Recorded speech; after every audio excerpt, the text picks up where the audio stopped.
Hello दोस्तों, मैं सुनिधि त्यागी आपका अपने चैनल हिंदी मिरर पर फिर से आपका स्वागत करती हूँ। कैसे हैं आप सब दोस्तों? आज की वीडियो में हम भीष्म साहनी जी द्वारा लिखित चीप की दावत कहानी लेकर आए हैं।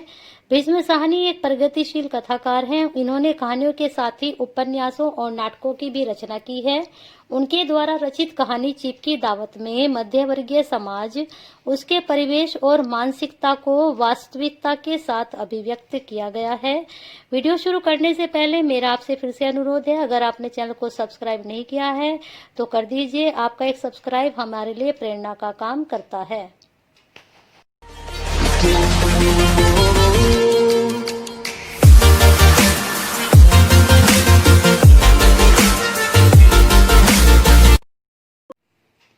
चलिए दोस्तों, शुरू करते हैं आज की कहानी चीप की दावत, जिसके लेखक हैं भीष्म साहनी जी। आज मिस्टर श्यामनाथ के घर चीप की दावत थी। श्यामनाथ और उनकी धर्म पत्नी को पसीना पोंछने की फुर्सत न थी।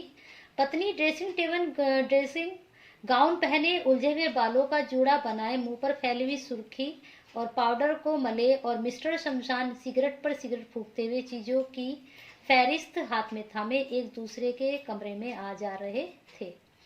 आखिर 5 बजते बजते तैयारी मुकम्मल होने लगी। कुर्सियां, मेज, तिपैया, नैपकिन, फूल सब बरामदे में पहुंच गए। ड्रिंक का इंतजाम बैठक में कर दिया गया। अब घर का फालतू सामान अलमारियों के पीछे और पलंगों के नीचे छिपाया जाने लगा। तभी श्यामनाथ के सामने सहसा एक अड़चन खड़ी हुई। माँ का क्या होगा? यानी कि जो उनकी माँ थी श्यामनाथ जी की, वो सोचने लगे कि जो मेरी माँ है उनका मैं किस तरह से इंतजाम करूंगा। इस बात की ओर न उनका न ही उनकी कुशल गृहिणी का ध्यान गया। मिस्टर श्यामनाथ श्रीमती की ओर घूमकर अंग्रेजी में बोले, माँ का क्या होगा? श्रीमती काम करते करते ठहर गई और थोड़ी देर तक सोचने के बाद बोली, इन्हें पिछवाड़े इनकी सहेली के घर भेज दो, रात भर बेशक वहीं रहे, कल आ जाएंगी। श्यामनाथ सिगरेट मुंह में रखे सिकुड़ी आंखों से श्रीमती के चेहरे की ओर देखते पल भर में सोचते रहे और फिर सिर हिलाकर बोले, नहीं, मैं नहीं चाहता कि इस बुढ़िया का आना जाना यहाँ फिर से शुरू हो। जो पड़ोस की वो जो थी, वो बोल रही थी कि सहेली के घर भेजते हैं, तो वो बोलता है कि जो बुढ़िया है उसका दोबारा से मेरे घर में आना जाना शुरू हो। पहले से बड़ी मुश्किल से बंद किया है। माँ से कहें कि जल्दी से खाना खा के शाम को अपनी कोठरी में चली जाए। मेहमान कहीं 8 बजे आएंगे, इससे पहले ही अपना काम निपटा लें। सुझाव ठीक था, दोनों को पसंद आया। फिर वह सासा श्रीमती बोल उठी। जो वह सो गई और नींद में खराटे लेने लगी। साथ ही तो बरामदा है जहाँ लोग खाना खाएंगे, तो इन्हें कह देंगे कि अंदर से दरवाजा बंद कर ले, मैं बाहर से ताला लगा दूंगा, या माँ को कह देता हूँ कि अंदर जाकर सोए नहीं, बैठी रहे, और क्या। और जो सो गई तो डिनर का क्या मालूम कब तक चले, 11-11 बजे तक तो तुम ड्रिंक ही करते रहते हो। श्यामनाथ कुछ खींच उठे, हाथ झटकते बोले, अच्छी भली या भाई के पास जा रही थी, तुमने ही यूं खुद अच्छा बनने के लिए बीच में टांग अड़ा दी थी। वाह, तुम माँ और बेटी की बातों में मैं क्यों बुरी बनूं? तुम जानो और वह जाने। मिस्टर श्यामनाथ चुप रहे। वह मौका बहस का न था। समस्या का हल ढूंढने लगे। उन्होंने घूमकर माँ की कोठरी की ओर देखा। कोठरी का दरवाजा बरामदे में खुलता था। बरामदे की ओर देखते हुए झट से बोले, मैंने सोच लिया है। और उन्हीं कदमों से माँ की कोठरी के बाहर जा खड़े हुए। माँ दीवार के साथ एक चौकी पर बैठी दुपट्टे में मुंह से लपेटे माला जप रही थी। सुबह से तैयारी होती देख माँ का भी दिल धड़क रहा था। बेटे के दफ्तर का बड़ा साहब घर पर आ रहा है, सारा काम सुविधे से चला जाए। उसकी माँ दुआ मांग रही थी कि जो साहब आ रहे हैं उनके सामने इन दोनों का काम ठीक ठाक और अच्छे से हो जाए। माँ, आज तुम खाना जल्दी खा लेना, मेहमान लोग 7:30 बजे तक आ जाएंगे। माँ ने धीरे से मुंह पर से दुपट्टा हटाया और बेटे को देखते हुए कहा, आज मुझे खाना नहीं खाना है बेटा, तुम जो जानते हो मांस मछली बने तो मैं कुछ नहीं खाती। जैसे भी हो अपने काम से जल्दी निमट लेना। उसने कहा कि आप जैसे भी हो, आप जो भी कर रहे हो उस काम से अपने आप को जल्दी फ्री कर लेना या फारिग कर लेना। अच्छा बेटा, वह बोलती है। और माँ, हम लोग पहले बैठक में बैठेंगे, इतनी देर यहाँ बरामदे में बैठना, फिर जब हम यहाँ आ जाएं तो तुम गुसलखाने के रास्ते बैठक में चली जाना। माँ बाप बेटे को चेहरा देखने लगी, फिर धीरे से बोली, अच्छा बेटा। और माँ जल्दी से सो नहीं जाना, तुम्हारी खराटों की आवाज दूर तक जाती है। माँ लज्जित सी आवाज में बोली, क्या करूँ बेटा, मेरे बस की बात नहीं है, जब से बीमारी से उठी हूँ नाक से सांस नहीं ले सकती। मिस्टर शामनाथ ने इंतजाम तो कर दिया, फिर भी उनकी अधेड़ बूंद खत्म नहीं हुई। जो चीफ अचानक उधर आ निकला तो 8-10 मेहमान होंगे, देसी अफसर, उनकी स्त्रियां होंगी, कोई भी गुसलखाने की तरफ जा सकता है। शोभ और क्रोध में वह झुंझलाने लगे। कुर्सी को उठाकर बरामदे में कोठरी के बाहर रखते बोले, आओ माँ, इस पर जरा बैठो तो। माँ माला संभालती पल्ला ठीक करती उठी और धीरे से कुर्सी पर आकर बैठ गई। यूं नहीं, माँ टांगे ऊपर चढ़ाकर नहीं बैठते, यह खाट नहीं है। माँ ने टांगे नीचे उतार ली और खुदा के वास्ते नंगे पाँव नहीं घूमते। वह न खड़ाऊ पहनकर सामने आना, किसी दिन तुम्हारी यह खड़ाऊ उठाकर बाहर फेंक दूंगा अगर तुम उनके सामने आई। माँ चुप रही। कपड़े कौन से पहनोगी माँ, पूछा शामनाथ ने। जो है वही पहनूंगी बेटा, जो कहा पहन लूं। मिस्टर शामनाथ सिगरेट मुंह में रखी, फिर अधखुली आंखों से माँ की ओर देखने लगे और माँ के कपड़ों की सोचने लगे। शामनाथ हर बात में तरतीब चाहते थे। घर का सब संचालन उनके अपने हाथ में था।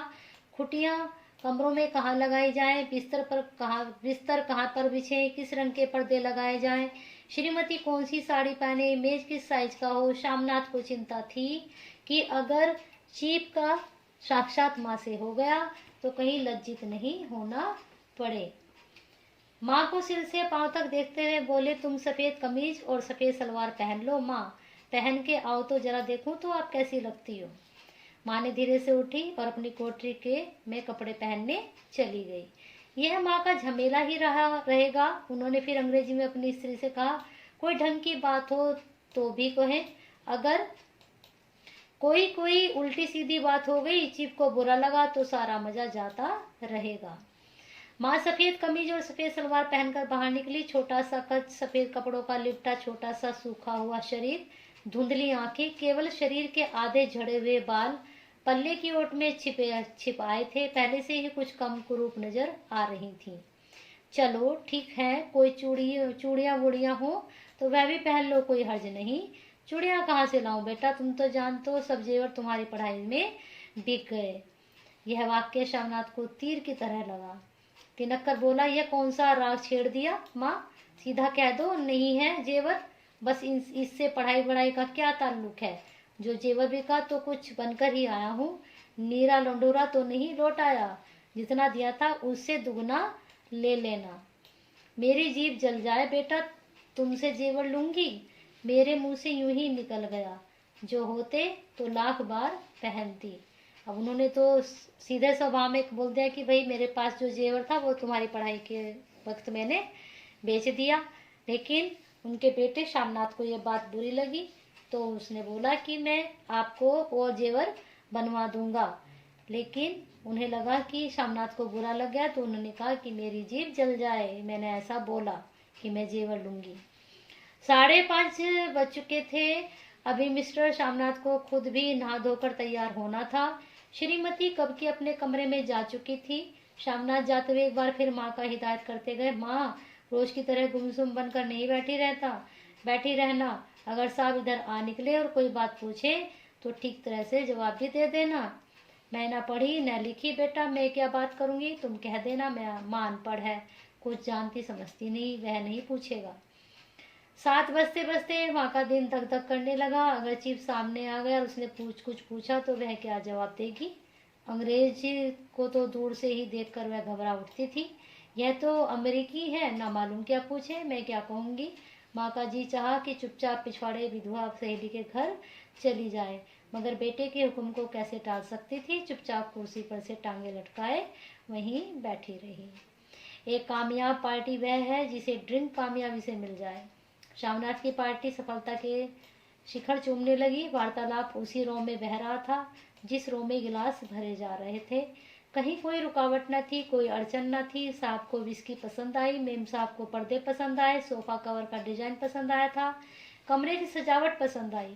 उससे बढ़कर क्या चाहिए। साहब तो ड्रिंक के दूसरे दौर में ही चुटकुले और कहानियां कहने लग गए। दफ्तर में जितना रोब रखते थे यहाँ पर उतने ही दोस्त परवर हो रहे थे और उनकी स्त्री काला गाउन पहने, गले में सफेद मोतियों का हार, सेट और पाउडर की महक से उत्प्रोत कमरे में बैठी सभी देसी स्त्रियों की आराधन का केंद्र बनी हुई थी।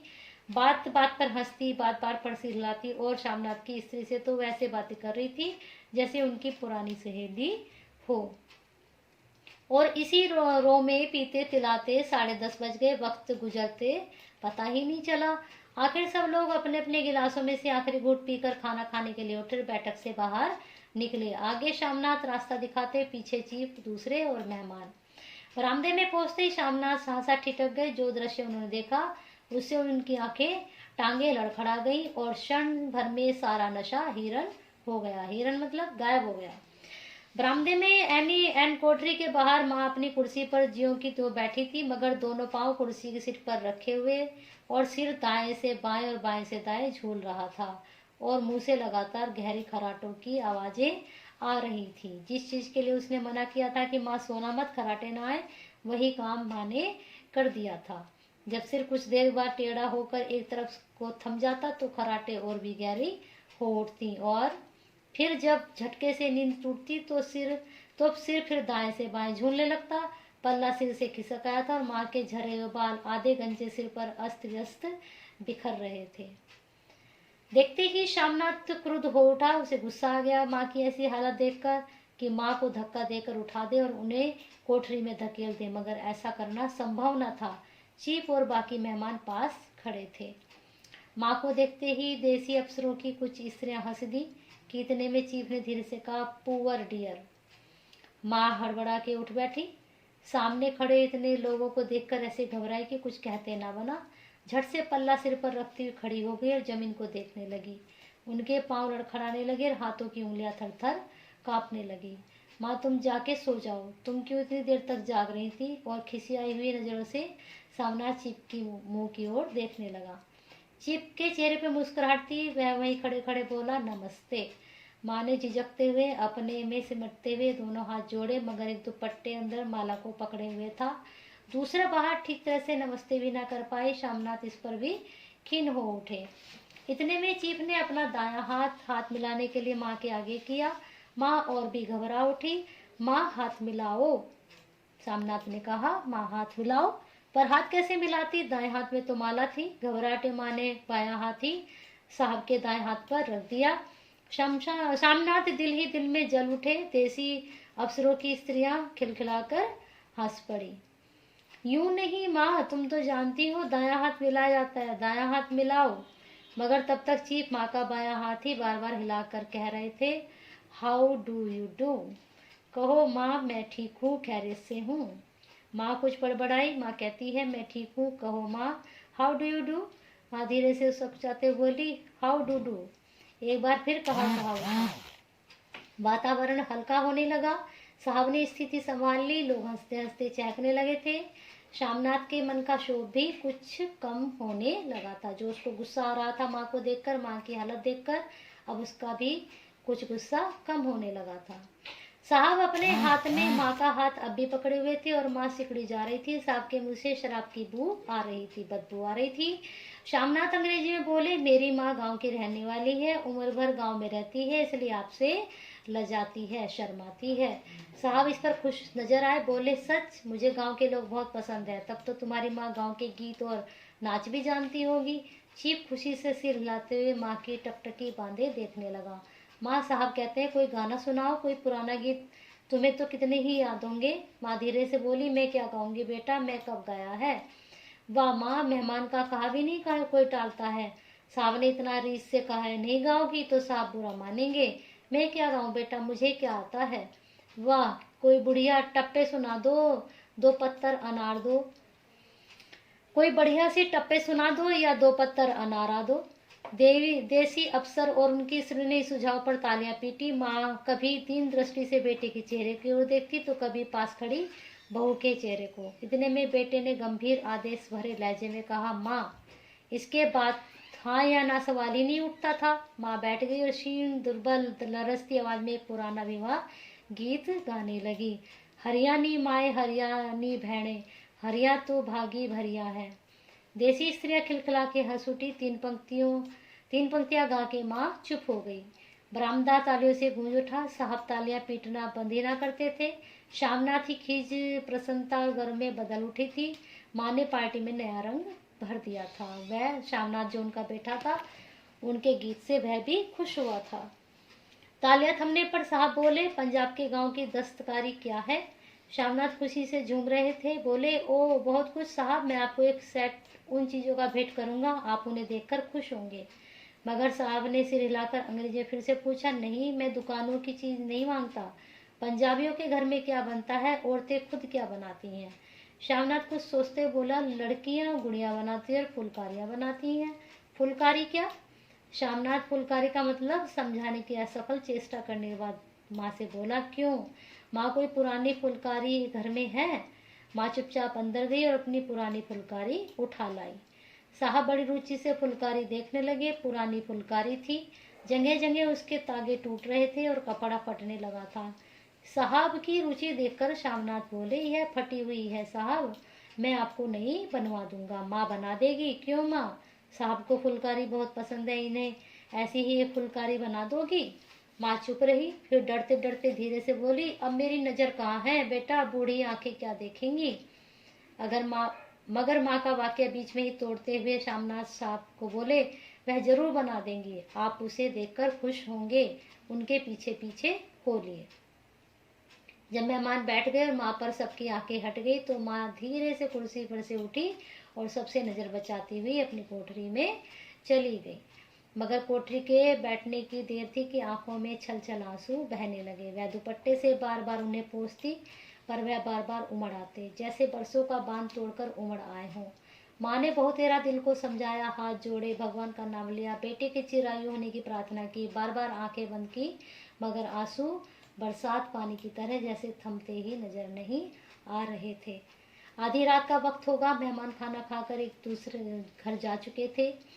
माँ दीवार से सटकर बैठी थी, आंखें फाड़े दीवार को देखे जा रही थी। घर के वातावरण में तनाव ढीला पड़ चुका था। मोहल्ले की निस्तब्धता श्यामनाथ के घर में भी छा चुकी थी। केवल रसोई में प्लेटों की खनकने की आवाज आ रही थी। तभी सहसा माँ की कोठरी का दरवाजा जोर से खटकने लगा। माँ, दरवाजा खोलो। श्यामनाथ उनके पास आया। माँ का दिल बैठ गया, हड़बड़ा कर उठ बैठी। क्या मुझसे फिर कोई भूल हो गई? माँ कितनी देर से अपने आप को कोस रही थी। उन्हें क्यों नींद आ गई? क्यों वह उगने लगी? क्या बेटे ने अभी तक क्षमा नहीं किया? माँ उठी और कांपते हाथों से दरवाजा खोल दिया।